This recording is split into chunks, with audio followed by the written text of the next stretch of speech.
Hi,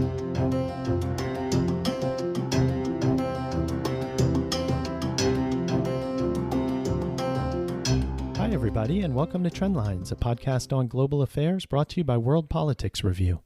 I'm Judah Grunstein, WPR's editor-in-chief, and I'm joined by WPR managing editor, Freddy Deknatel. Hi, Freddy. Hey, Judah. And WPR associate editor, Prachi Vidwans. Hi, Prachi. Hey, Judah.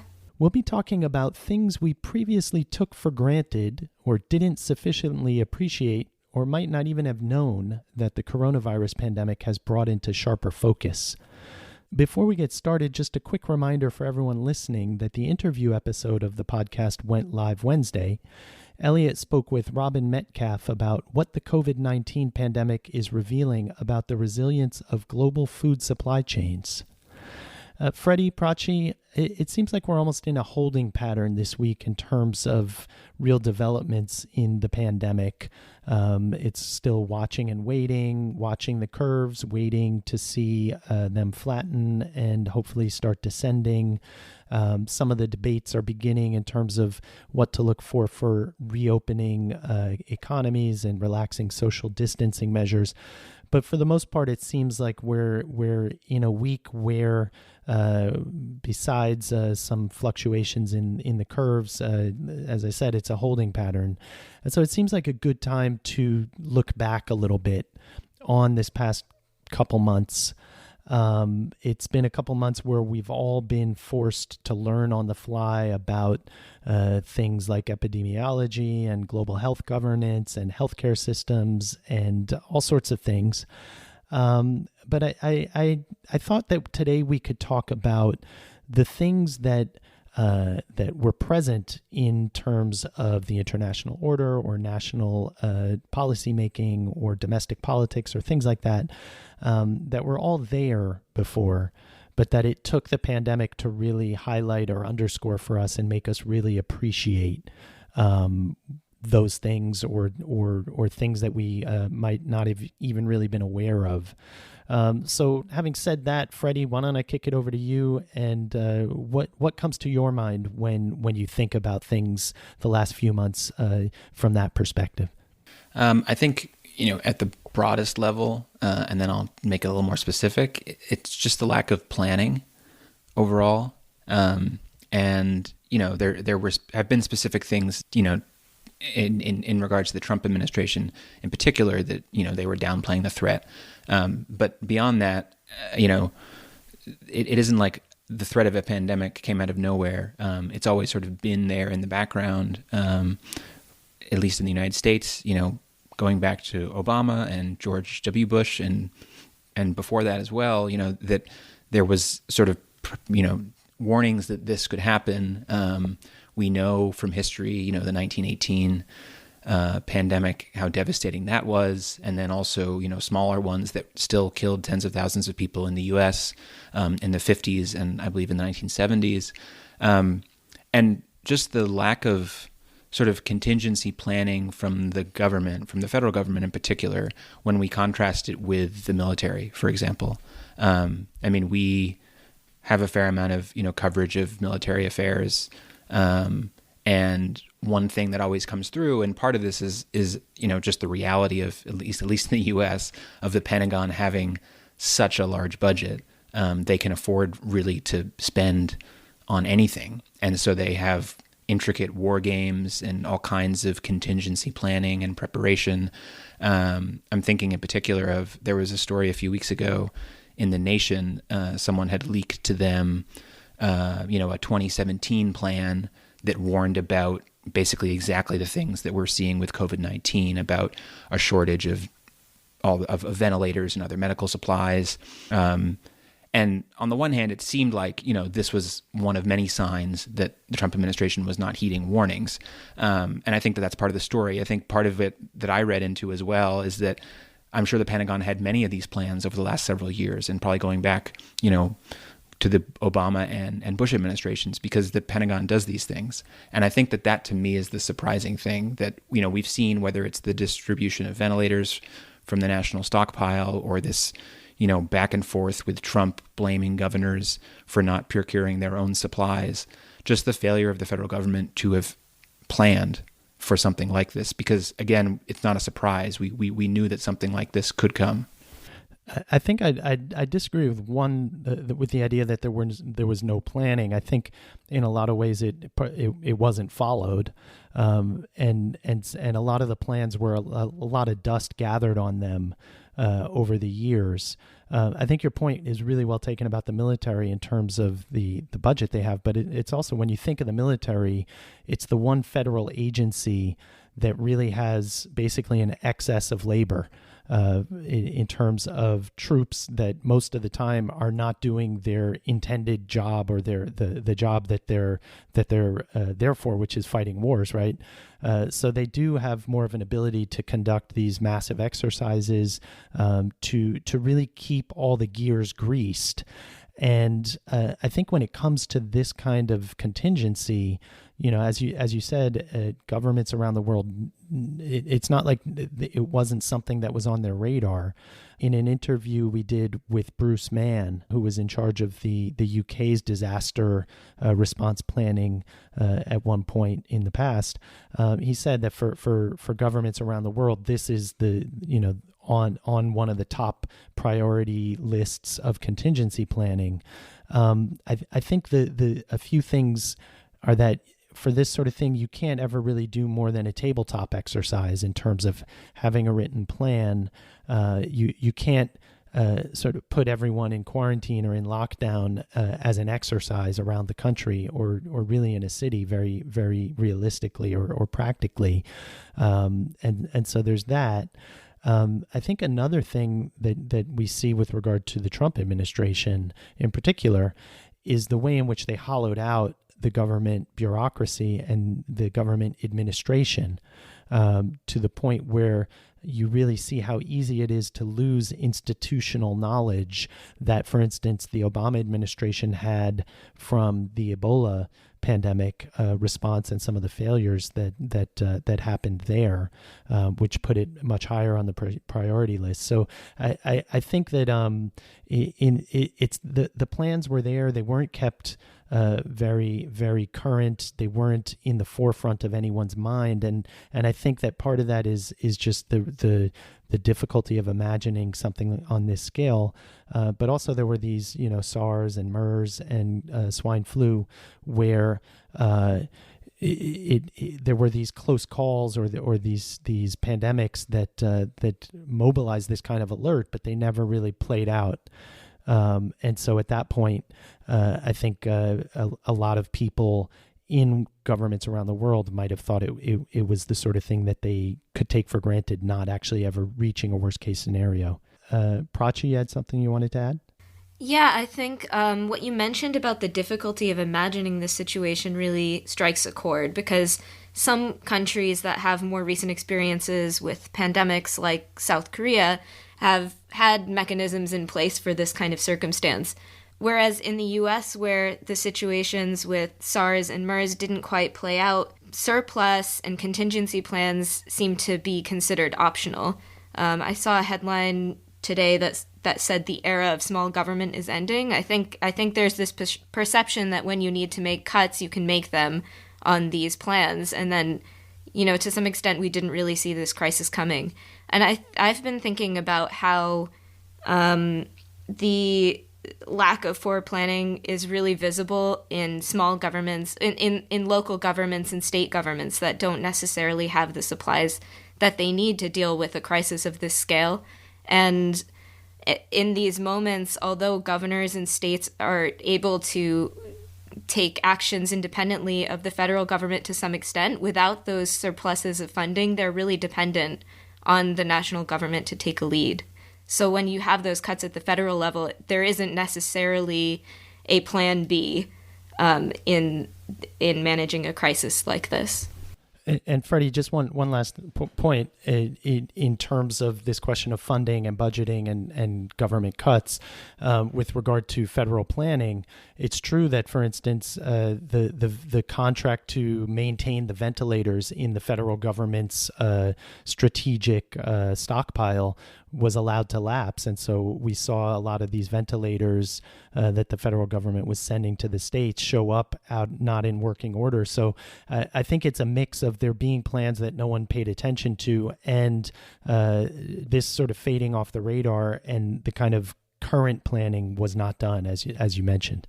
Right. And I think that, I mean, the sort of shock of it is that there's an assumption, which we know now is misplaced or overly optimistic, that in a national emergency, in a national level crisis, that the government has the resources to deal with it.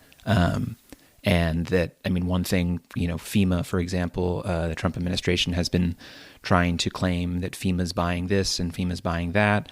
But then there's the question of why didn't FEMA have that stuff in reserves, replenishing the national stockpile already?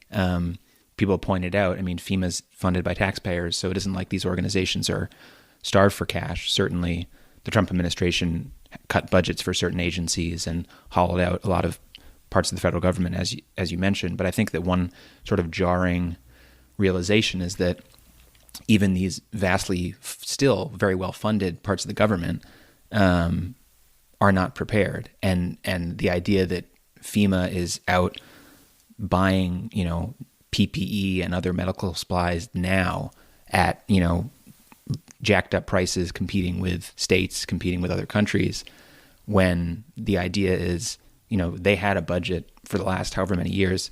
Why was that not being done at the time? And certainly, some of it is looking back in hindsight. But I do think it on a sort of more social level, I think it will sort of shake people's confidence in how much faith they have in the government, whether it's their state government or the federal government, to respond in an emergency. I mean, we've seen examples. It isn't like this is the first time that these kinds of failures are evident. I mean, Hurricane Katrina, obviously most notorious, and other natural disasters. But even then, there's still the idea that after a period of time, once images are on the news, or the direness of the situation is apparent, that the federal government kind of swings into action and it has the resources. And I think what we're seeing in this situation is one where it doesn't have enough resources. And I think that's what's shocking. I think also what makes a pandemic such a high priority for governments around the world, and why the planning has to be in place before it hits, and not just national planning, but collective global planning, is that by its nature, a pandemic is a crisis everywhere. Whereas FEMA is really optimized to address a crisis in one state. Or, for instance, if it's hurricane season in several states. But the idea that FEMA will have to address a crisis in every state at the same time that every government around the world is addressing the same crisis, so needing the same materials and equipment and supplies, I think it just underscores why that planning had to be done and has to be ready out of the box the minute it's needed. And that's clearly what we haven't seen here. Prachi, what jumps to your mind when you think about things that 2 months ago weren't really on your radar, and now they're much more present and prominent? The first thing that came to mind when you pose this question is the degree to which supply chains are vulnerable, and this is definitely related to Freddy's point as well. I think in the past, I'd thought about the global supply chain, or problems with the global supply chain, being, human rights violations in countries that don't pay workers well enough, and outsourcing of work to other countries, leading to factory closures and the lack of business in the United States. So I had thought of those two things as being top of mind problems with supply chains being so international. But in this crisis, I think I've realized, or it's hit me in a new way, that the international nature of supply chains can be a vulnerability when those supply chains break down. To some extent, this was already being seen through the trade war with China, with high import tariffs and things like that. business with China was becoming more expensive, and some companies were trying to reconfigure their supply chains anyway. But the coronavirus pandemic is really putting that into a starker light. The extent to which medical supply chains go through other countries, and when those linkages break down, we just don't have the supplies that we need. I think that has really hit me in a new way. And of course, as you know, Elliot's interview earlier this week showed how the food supply chain is also breaking down. There are expected to be shortages in other medicines and drugs like antibiotics. And then, you know, other commercial industries as well are affected. You know, iPhone shortages were already expected because of the trade war. And now it's probably, I mean, it seems kind of trivial to even mention that. But, you know, the point is that many, many industries will be affected by the breakdown here. It's a question of resilience in the sense that the supply chains over the past 20 years have been geared towards just-in-time supplies, cheapest inputs. And so you have highly distributed but very specialized supply chains all feeding into various products. And by its nature, by definition, that's not resilient if you have a crisis that's global in scale. And I guess for me, the biggest surprise, I think, with regard to supply chains, and this is something that I learned that I'd not read about previously, the degree to which vaccines and medicines and medical equipment, the supplies are concentrated in China. And other Southeast Asian countries in terms of face masks and things like that. India as well, I believe, with regard to medicines. But I'd really not been aware of that. And it's obviously become one of the high profile issues that's being dealt with, not just by the United States, but also Europe and other parts of the world.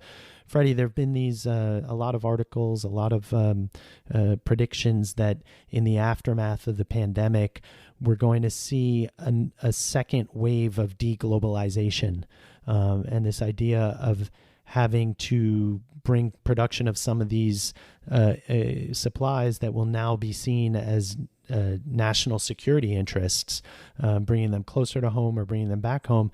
At the same time, is it realistic to expect that a factory in the U.S. Will be able to compete in terms of the price for a disposable surgical face mask that can be produced in China or Southeast Asia for a fraction of the cost? No, probably not.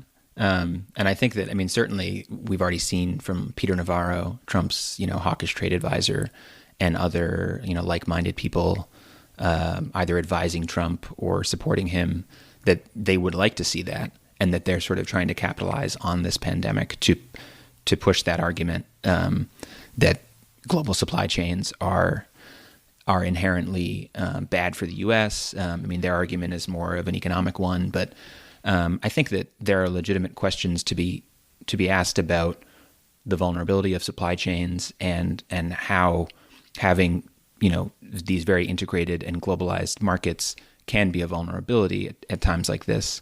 But I think also not the bigger question, but the other question, which Kim Elliott pointed out in a column recently, looking at the harm that tariffs, Trump's tariffs in particular, have had on medical supplies. They eased some of the tariffs in March, but up until then, included in the huge, swath of things that Trump was putting tariffs on coming from China, included a bunch of medical supplies, surgical gowns, things like that. And Kim, asked the question in her column, beyond this pandemic now, when does it ever make sense to put tariffs on medical supplies like that? And I think that that's the bigger question to me, or at least the other question that, I don't think we might see some, backlash and some reaction where certain countries with the resources and the ability maybe to lose some money on making their own supplies because they cost more will make that a priority. But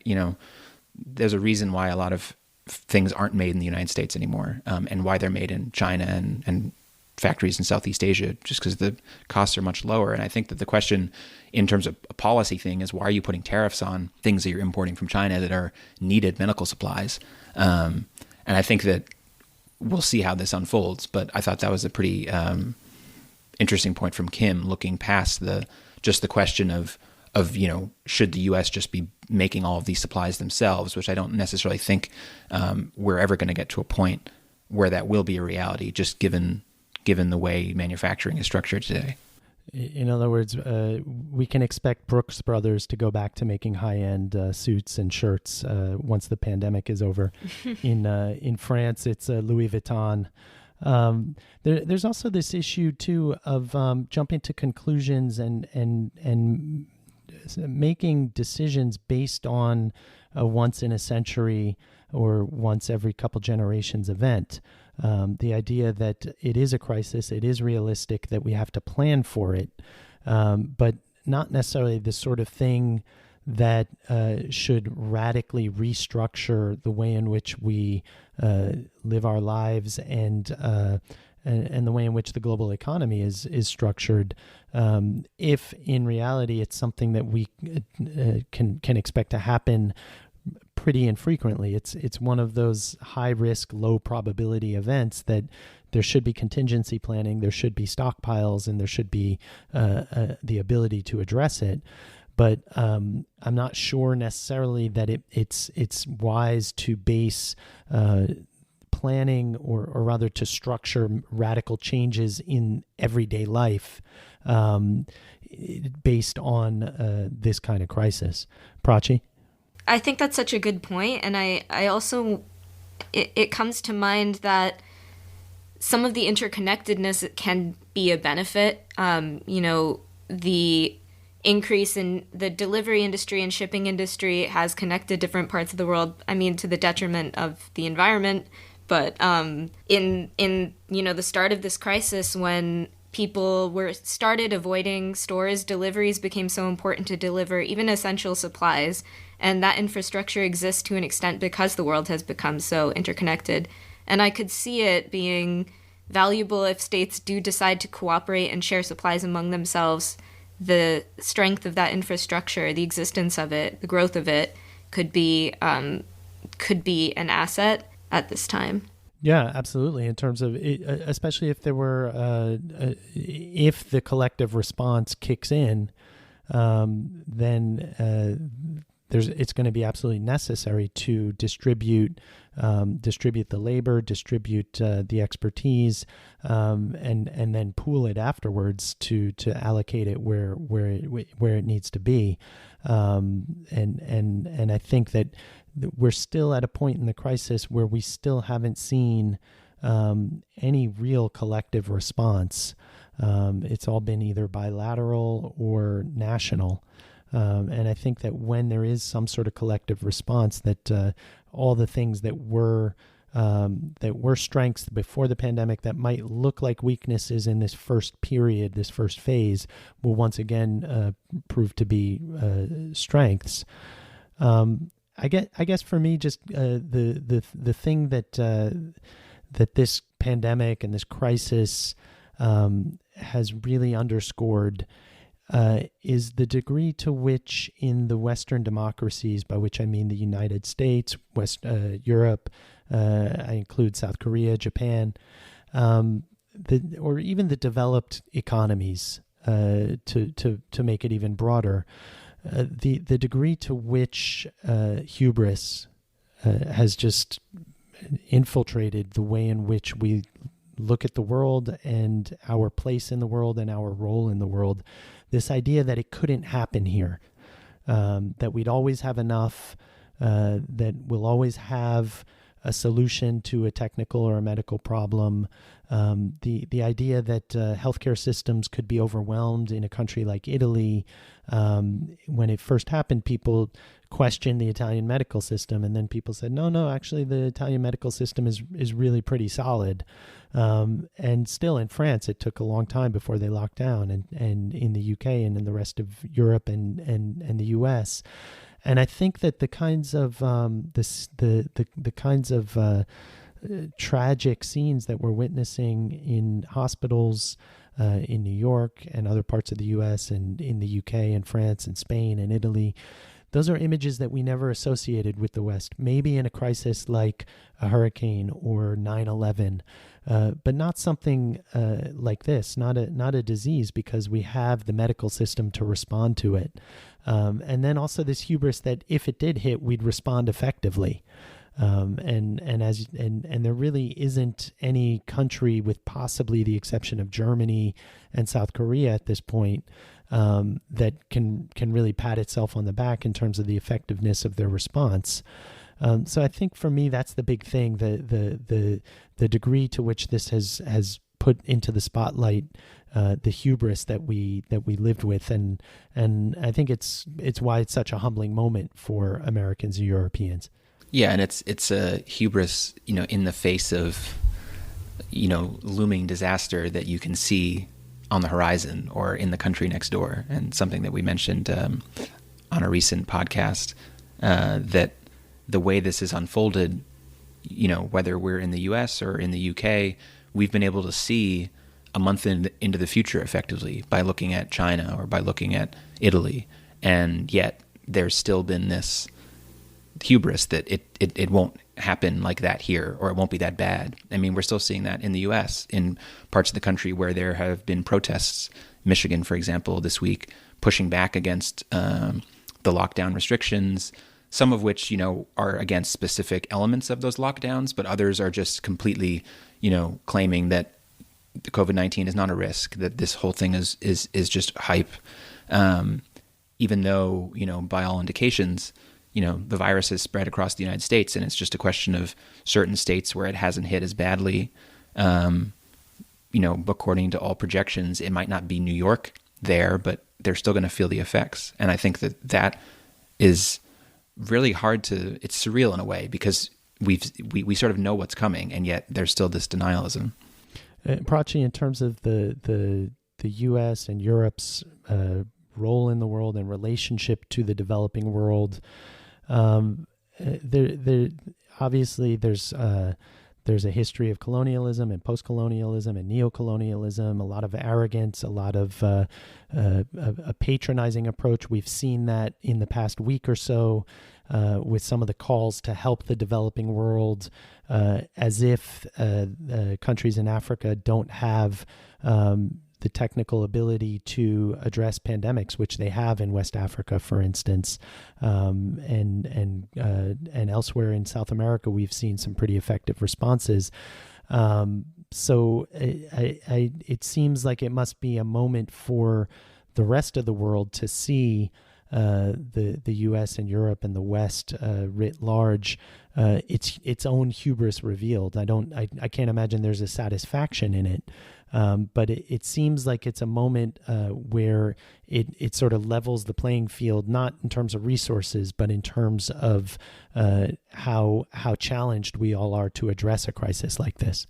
Yeah, I think it's been quite interesting. I mean, I'm not sure exactly where the dividing lines fall right now. I think we'll see that with time. But it does occur to me that, we expected Western democracies to have the resources to deal with this problem, and hubris has gotten in the way. In the next phase of the pandemic that we discussed last week, as the virus reaches places that are less interconnected with hotspots, countries in the developing world, we might see that it's not a hubris issue, it's a capacity issue of how much resources different governments have, and resources really impeding ability to respond. And I think we'll see a different dynamic there.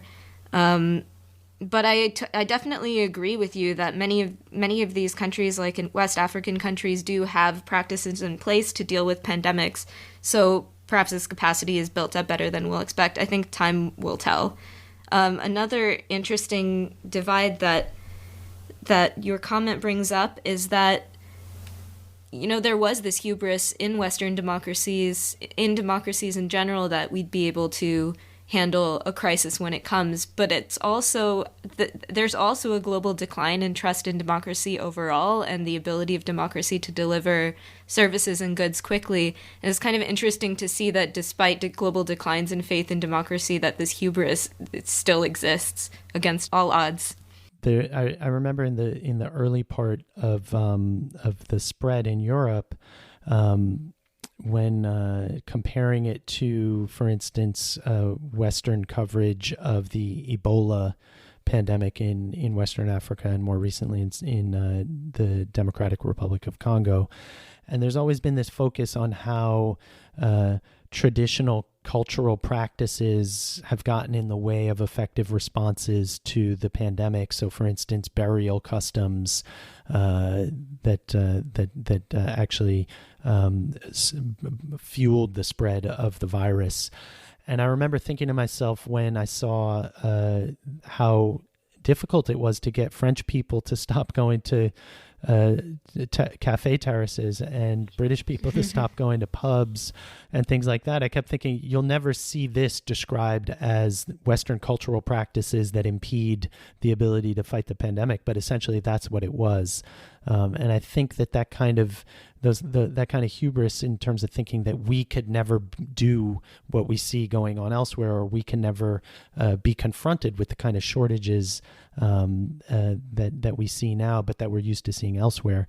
I think that might not actually survive the pandemic, and probably for the better, because I think always a dose of humility is always a good thing. Freddy, any final thoughts before we move on?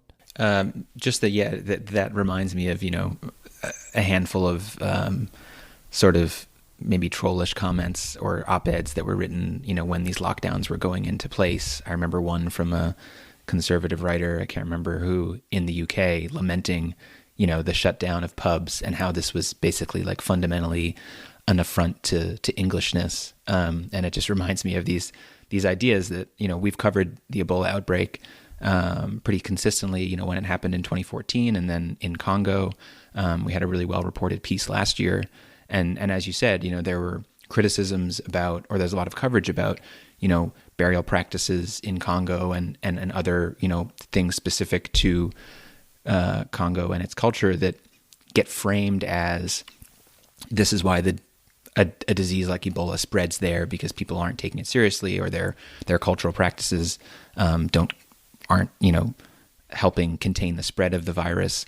And then that's exactly kind of its own corollary in the UK, or there's similarities in the US from the sort of very often right-wing backlash against the restrictions, that there's certain things that it's un-American to tell people they can't go drive to the park, or they can't go to the grocery store, or they should limit the amount of travel that they do. I think it's just this idea that, there is a social good and a broader sort of community good that unfortunately is in short supply, it seems. I guess if there's one thing that this pandemic has done and hopefully will do, is that it makes us realize that we really are all in it together and have much more in common than what separates us. So hopefully we'll see more of a collective response kick in terms of international and multilateral approaches to addressing the crisis.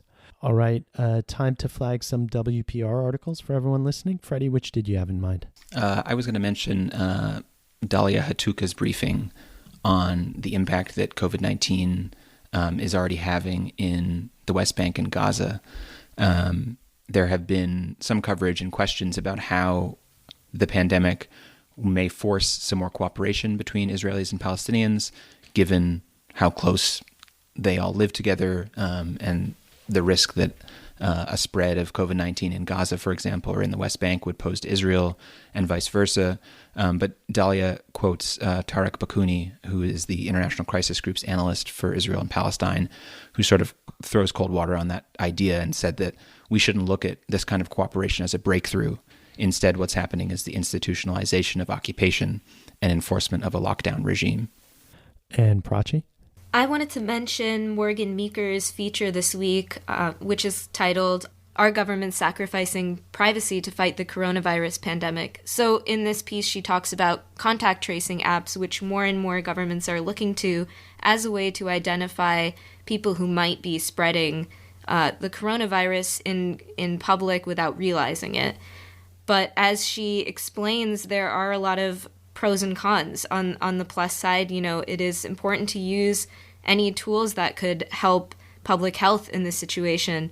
On the downside, there appear to be a lot of questions about the accuracy of these apps, and in effect, democratic publics might be giving up privacy rights for technology that doesn't work as expected. So it's a quite interesting and thorough read that I'd recommend to anyone who wants to know about privacy issues in this pandemic. Great article, and I'll add that we've put it outside our paywall, so it's freely available. We've been doing that with selected articles about the coronavirus pandemic, generally based on whether we feel like they have some sort of public interest or benefit in terms of informing people about some of the health and, in this case, the privacy issues of the pandemic. And I'll mention a briefing by Elise Roberts about Sierra Leone's battle against corruption, which is showing signs of success under President Julius Maada Bio.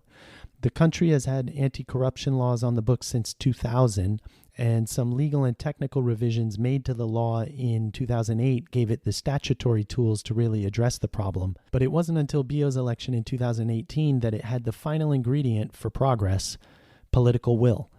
As Elise explains, Bio and his anti-corruption commissioner have, quote, pushed through legislative and institutional changes that breathed new life into the fight against graft. Like other presidential contenders, Bio campaigned on fighting corruption, but unlike his predecessors, Bio has acted on his promises, end quote. Two things I want to mention before we get to the Who Said That segment. First, if you'd like to stay up to date on everything we cover at WPR, go ahead and sign up for our free daily newsletter at wpr.pub/trendlines. You'll get free access to selected WPR articles all week long, as well as a promotional code for a 25% discount on a WPR subscription. Again, the URL is wpr.pub/trendlines. And second, if you'd like to drop us a line with questions or comments, you can email us at podcast@worldpoliticsreview.com. All right, time for Who Said That? Freddy, why don't you kick things off? We can't have a wrong-headed push forward, even when the best intentions are behind it. We need to understand that we need to live with this virus as long as there is no vaccine and no treatment. I'm at a loss. It could be a number of people trying to push back against a rush to reopen. Prachi, do you have any idea? Not really.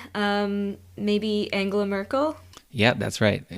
Okay. It was Merkel in a sort of misdirection slightly, because Germany is preparing a very measured reopening, at least allowing some, life to return to normal. But she gave a very detailed press conference explaining the modeling in a way that was night and day with Donald Trump, to make clear just how much risk there still is, and what limited progress can't be sacrificed by reopening too quickly.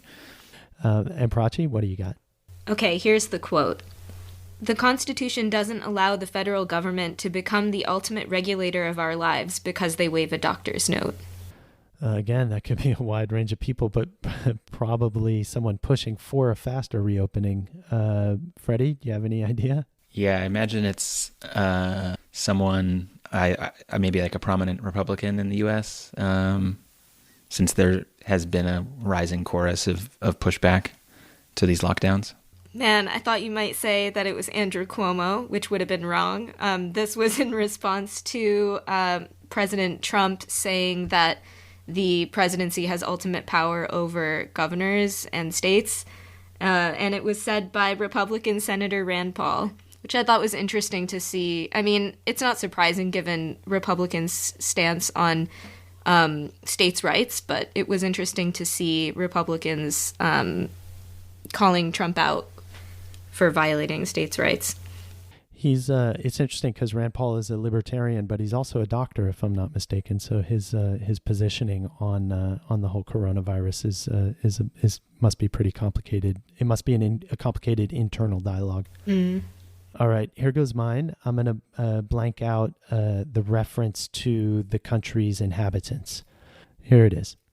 This is where we can take action, and that is why we have. We acknowledge blanks who are reliant on wage subsidies, taking a pay cut, and losing their jobs as a result of the global pandemic? I'm not sure. Yeah, I don't know either. I feel like there's a number of possibilities. It's a repeat appearance for New Zealand Prime Minister Jacinda Ardern. Oh, okay. Announcing that she and her government ministers will all take a 20% pay cut for the next 6 months in light of the economic impact of the coronavirus pandemic. So again, Ardern continuing with the not only the public messaging, but putting her money where their mouth is. All right, great stuff. Thanks, Freddy. Thanks, Judah. Thanks, Prachi. Thanks, Judah.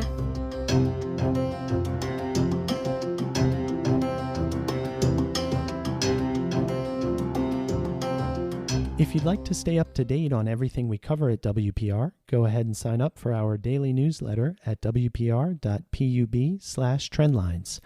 In addition to free access to selected WPR articles all week long, you'll also get a promotional code for a 25% discount on a WPR subscription. And if you'd like to send comments or questions, email us at podcast@worldpoliticsreview.com. Trendlines is produced and edited by Peter Dury. You can follow him and World Politics Review on Twitter, and you can find links to pieces covering the issues we talked about in the show notes on worldpoliticsreview.com. Have a great weekend, and see you next week for 2 new episodes of Trendlines.